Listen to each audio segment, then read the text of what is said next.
Eleanor packed the box of William's belongings and handed it to him. "Take these," she said. "They're yours now. Keep them safe." Thomas hesitated. "Are you sure?" She nodded. "They belong with you. You're the one who will remember him." That night, back at the motel, Thomas laid everything out on the bed. The photographs, the letters, the watch. They formed a kind of mosaic pieces of a life that was his by blood, though not by memory. He realized then that finding his father wasn't just about uncovering facts. It was about reclaiming a part of himself he hadn't known was missing. As he drifted to sleep, the ocean's sound filled the room again. Only this time, it didn't feel distant. It felt like home.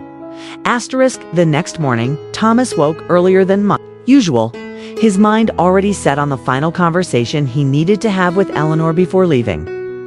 The air in her living room was warm, touched by the faint scent of coffee and wood polish. She sat in her armchair, a knitted shawl draped over her shoulders, looking at him with a calm that carried decades of unspoken history. "I don't know how to thank you," Thomas began, his voice steady but low. "You've given me more than I expected to find." Eleanor smiled faintly. "I didn't give you anything, Thomas. William did. All I did was hold it for you until you were ready."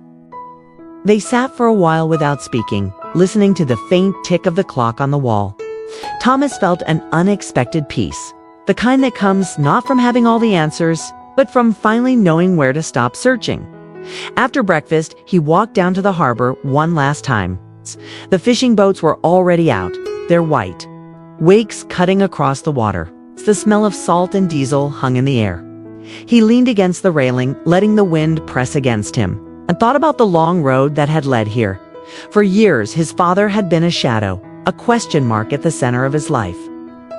And now that shadow had a face, a voice, a place in the world. He could see William not just as a soldier in a photograph, but as a man who had once sat on the beach, laughed with friends, and dreamed of a future.